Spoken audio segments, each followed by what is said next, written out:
Chapter 4. The Africans. A variety of polygamy cultures. Africa has proved to be one of the most interesting nations allowing and practicing polygamy. Some may wonder why so many backward or heathen people should be included in a study or defense of the practice of plural marriage. One of the reasons is because Africa is composed of so many different cultures and tribes living plural marriage, and yet they have little or no contact with each other. And interestingly, from out of the backwood jungles or in the most refined, advanced metropolitan cities, the effects of plural marriage are about the same. Father Eugene Hillman spent 25 years in Africa, where he worked with various natives, especially the black people of the backwoods. He found a people that had never seen indoor plumbing, electric lights, telephones, or television, but they were polygamists. In that society, they had never heard of a woman selling her body in prostitution. It was inconceivable to them. There was no excuse, for every woman could be married to the man she wanted. Yet if they should come to America and see our modern monogamous Christian nation, they would see resulting prostitution, illegitimate children, abortions, and sexually transmitted diseases. Why is it that intellectual Americans can learn such a profound moral lesson from so-called heathens? Map of Africa. East Africa, West Africa, South Africa. Sudan, Mauritania, Angola. Ethiopia, Gambia, Southwest Africa. Somalia, Guinea, South Africa. Kenya, Liberia, Zimbabwe. Tanzania, Cameroon, Botswana. Uganda, Ivory Coast, Mozambique. Ghana and Zambia. Upper Volta. Mali. Nigeria. Gabon. North Africa, Central Africa. Egypt, Chad. Morocco, Saint. Afar, Rep. Algeria, Congo. Western Sahara, Zaire. Libya, Niger. In Nigeria, there is an infiltrating movement of the Western influence which is causing significant social change. Western monogamy has created an increase in prostitution, adultery, concubinage, and disease. Many of the tribes do not even have in their language a word for prostitution, but this institution has developed among them side by side with Christianity. Polygamy Reconsidered, Eugene Hillman, page 124. Many African tribes have the custom that there should be sexual abstinence during a wife's pregnancy and lactation. However, after monogamy was introduced, there was a tendency for the husband to seek out a prostitute, temporary concubine, or the wife of some other man during those particular times. Polygamy in Africa means that a man has more than one wife at the same time, but in America, it has sometimes been interpreted as a man marrying and divorcing several women. There is a deep-seated sociological and moral difference. In some nations, plural marriage is simply an improved cultural system. In another, it may have begun as an historical and religious custom. Then again, it may be based on a specific revelation from God. Regardless, it should be investigated by the fruits that result from both polygamy and monogamy. Africa is one of those places where it can be advantageously studied. Most monogamists never really have the opportunity to become acquainted with some of the intricate events that can crowd into the family and thinking of polygamists. Eugene Hillman grasped a part of these when he wrote about some of the Africans. Where it is believed and seen and felt that polygamous, much more than monogamous, families produce for their members greater security, prosperity, and prestige, the women themselves will be seen to favor the custom of plural marriage. Since the wives, together with their children, share in all the benefits of belonging to the polygamous family, they themselves will sometimes pressure their husbands into seeking additional wives. Some women even regard it as a disgrace to be the only wife of a man. Among the Kaka people of Cameroon, a wife may provoke her husband to take another wife by ridiculing him and calling him a poor man. Women have, of course, many other ways of exerting pressure on their husbands. Polygamy Reconsidered, Hillman, page 120. Most people seldom consider how important and beneficial this principle can be for the women, because it is presumed that the men are the only benefactors. In monogamy, the men usually look for the beautiful or shapely woman, but a polygamous man wants a woman who can help him man the family with her knowledge, talent, ability to work, cooperative personality, and good spirit. This opens the door of marriage to many women who otherwise may not be able to get married. In societies where every woman is expected or required to be married, the system of polygyny provides a proper place also for women whose defects, blind, deaf, spastic, epileptic, lame, retarded, would otherwise make it impossible for them to find husbands, and thus a place in a family and in society. In monogamous societies, such handicapped women may perhaps constitute the bulk of those who never marry. No one, according to Hagnall, seems to have discussed this problem. Transition in African Beliefs, Ralph Tanner, page 95. Even women who cannot bear any children themselves are able to share in the love and care of a growing family. Customs and traditions differ somewhat among the African tribes, according to John Gunther. Most tribes in East Africa are polygamous, without limit to the number of wives a man may have. Reasons for polygamy are both economic and in the realm of symbolism and superstition. Many Africans think that sexual prowess and in particular the ability to procreate children have an association with fertility of the soil. A person's worth is not measured by the criterion of wealth in much of Black Africa, but by fecundity. But women are, on the whole, freer than in Muslim society. This does not mean that they necessarily have a good life. Fathers or husbands can be tyrants anywhere.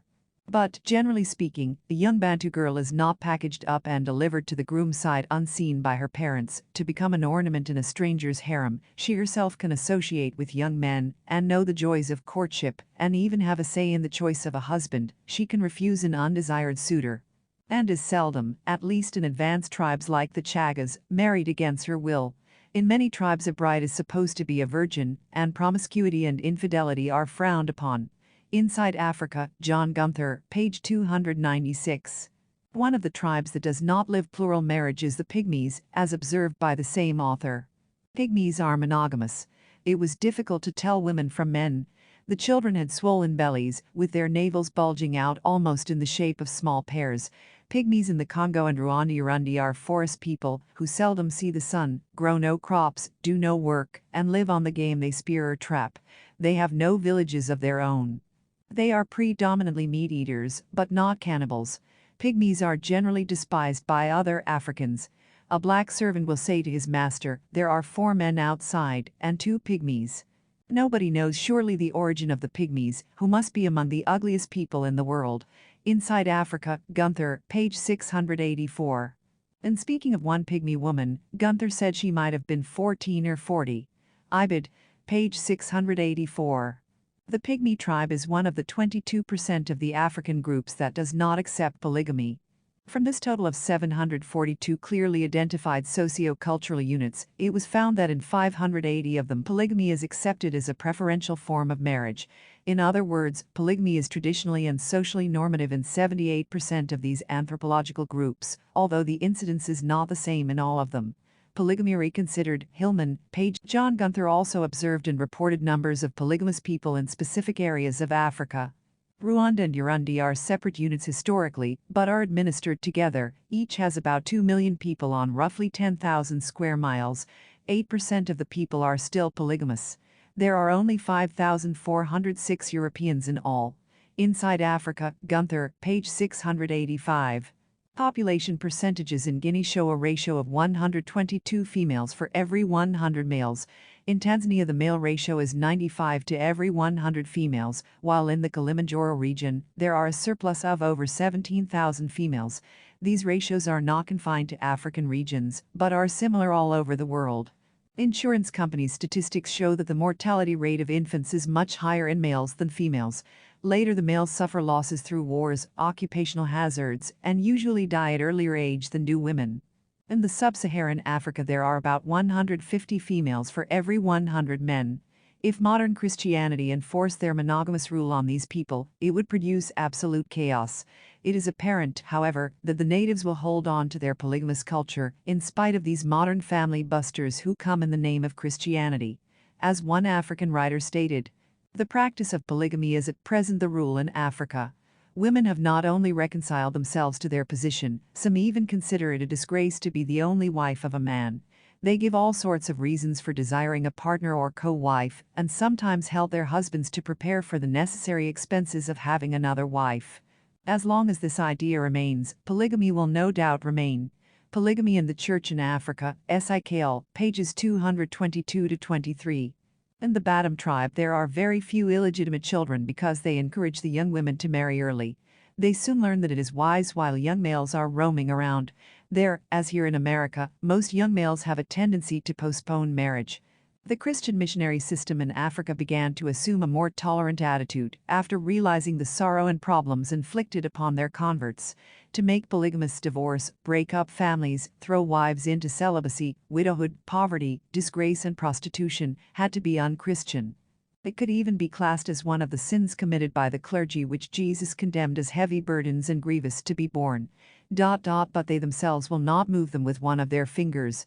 Matt 23:4. Instead of helping to strengthen families, they were helping to destroy them. Occasionally opposing positions were taken by the same church. For instance, in the Anglican Church, West African polygamists could be baptized, but in South Africa they could not. The Anglican Bishop of Malawi wrote, "I came to this diocese from a country where Christianity had been planted largely by the Christian wives of polygamous husbands, and their courage and resourcefulness in living a Christian life. And bringing up their children as practicing members of the church won my admiration. It was with profound shock that I learned that here none of them would have been admitted to holy baptism, not because of any fault of their own, but because they had the misfortune to be brought up in a society where polygamy was the rule. After discussion with the clergy, changes are coming, and baptism will no longer be refused to a woman who was married to a polygamist before her baptism." Marriage and Baptism Regulations, R.M.C. Jeffrey, quoting Bishop of Nyasaland, page 5. Several other Protestant churches have begun to liberalize their views toward polygamists. The Lutheran Church in Liberia believed it was good policy to admit polygamists into full membership in their church. A Methodist bishop who had considerable experience with both sides of the issue made a statement that shows a clear insight into the problem. Is it more Christian to have organized prostitution, marital infidelity with impunity, a rapidly growing divorce rate, and increasing numbers of illegitimate children, than polygamy? Is it more Christian for young women to become prostitutes, call girls, or mistresses, than to become the second or third wife of a respected member of the community? Is permitting youth to choose their own mates necessarily more Christian than an agreement between families? Is a widow any better or happier in the world alone than living intimately with a member of her husband's family? The Unpopular Missionary, Ralph Dodge, page 145. Many practical benefits of living a polygamous lifestyle in Africa are similar to those in any other country. When a family is made up of several wives with their households, it means that in time of need there will always be someone around to help. This is corporate existence. For example, when one wife gives birth, there are other wives to nurse her and care for her children during the time she is regaining her vitality. If one wife dies, there are others to take over the care of her children. In case of sickness, other wives will fetch water from the river, cut firewood, cook and do other jobs for the family. If one wife is barren, others bear children for the family, so that the torch of life is not extinguished. Where peasant farming is the means of livelihood, the many children in a polygamous family are an economic asset even if they also must eat plenty of food. African Religions and Philosophy, John Beatty, pages 142-43. The children raised in a polygamous family have definite advantages as well, Eugene Hillman noted. As for the children of these families with several mothers, there is no evidence at all to suggest that their psychological development is adversely affected in any way. Each child has his own normal emotional attachment to his own mother by birth or by adoption, and co-wives are normally very solicitous and affectionate toward all the children of their husband. The husband himself, according to the traditional norms of his society, is fully dedicated to the good of his children, who are regarded as the greatest of his achievements and the joy of his life. It might even be said, at least as a tentative hypothesis, that the children of polygamous households, all other things being equal, will generally tend to be both physically and psychologically healthier than the children of monogamous families, insofar as the latter enjoy less security and less prestige. At any rate, in terms of their own social ideals and cultural values, the advantages are with the children of polygamous households. Polygamy Reconsidered, Hillman, page 126. It is very interesting to note that the polygamous families of Aborigine tribes in the jungles of Africa have many similar characteristics to Mormon polygamous families. Compare some of Dr. Hillman's observations and statements about the African culture.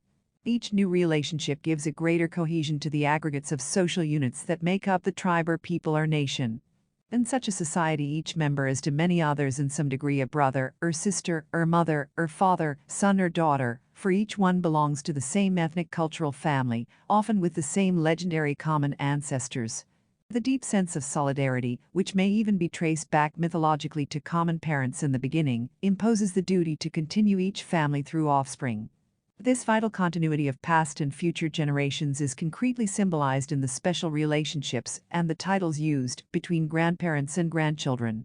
Among the Bantu-speaking peoples there is a strong bond between the living and the dead. A person lives on after death, somehow through, or in relation to, his progeny. This belief has profound significance in relation to the practice of polygyny. Procreation is the link with afterlife and overcomes absolute death. Hence, the fear that a man might die without a surviving male child is one of the factors behind the practice of polygamy. As the alliances multiply relationships, the sense of security expands and deepens in the polygamous household. In a society that stresses the importance of large families, a woman naturally sees her own personal self-fulfillment through childbearing, and the mother of several children is greatly respected by her relatives and neighbors. The sharp edge of this suffering may be dulled through her active participation in the larger family life of the polygamous household. Children are the glory of marriage, and the more there are of them, the greater the glory. Taken from Polygamy Reconsidered, Hillman, pages 114 to 120. And these teachings and customs are also similar to those of Israel. Among some peoples, the Nuer and Zulu for example, the brother is required by customary law to cohabit with the widow in order to raise children, which will be counted not as his, but as the children of the deceased. The more favorable solution to the problem of an infertile wife is simultaneous polygamy. Loneliness is not an indigenous African problem. Ibid, pages 121 to 22. Romantic love does not play as important a role in African plural marriages as vividly portrayed in Hollywood movies or passionate novels. Romantic love, a dominant feature in the current Western conception of marriage, is not very notable, or at least it is rarely dramatized in traditional polygynous societies. The African, according to Radcliffe Brown, does not think of marriage as a union based on romantic love, although beauty as well as character and health are sought in the choice of a wife. Meaningful interpersonal relationships, however, are not lacking in polygamous households. Radcliffe Brown continues, the strong affection that normally exists after some years of successful marriage is the product of the marriage itself, conceived as a process resulting from living together and cooperating in many activities, and particularly in the rearing of children. Such relationships of friendship and affection are not by their very nature exclusive, and they exist even between co-wives. There is, nevertheless, a great burden on the husband of plural wives. He must discipline himself to an equitable distribution of his love, which is a service to his whole family, not an exclusive affair of personal gratification between two individuals. If interpersonal relationships, and especially the manifestations of conjugal affection, seem to be less intense in polygamous families than in monogamous families, this may be because they are more extensive. Ibid, page 125. This author had an extensive phone interview with Dr. Eugene Hillman, author of Polygamy Reconsidered and a professor in a Minnesota university. After his 25-year study of African polygamy and monogamy, he is one of the strongest advocates of re-establishing polygamy as an acceptable alternative in Christian nations. It may seem strange that a renowned Catholic priest would recommend plural marriage for a community, society, or nation. However, he saw polygamy firsthand and observed the favorable results, especially in comparison to societies without it. This same conclusion applies to every other nation and society referred to in this study. Africa has been a wealthy nation, and it surely must be noted that its polygamous tribes have provided a wealth of information for Christian nations. However, rather than learning valuable lessons in morality, they have instead pushed their monogamous system with its evils on them. Gunther noted that, since 1952, however, by terms of a new Belgian law aiming to reduce polygamy, only the first wife is considered to be legitimate. Inside Africa, Gunther, page 680, as monogamy is increasingly promoted among the Africans, the attending problems will also increase. If polygamy is considered as one of the relics of barbarism, maybe we'll have to adopt some of these old relics into our society before we destroy ourselves with our old monogamous relics.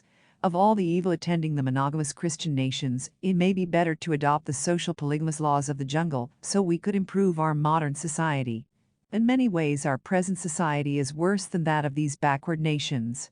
Maybe our modern Christian society should no longer look upon the savage or uncivilized societies as barbaric or backward in all areas. Our whole society has the appearance of vulgarity, and our morals and standards are less Christ-like than many of those so-called uncivilized nations. We have progressed to the point of being able to destroy each other rather than learning the ways to save ourselves from ourselves. To advance in scientific excellence at the expense of forfeiting our standards of morality will someday bring us disaster. We may say with Pogo, we have seen the enemy and they are us.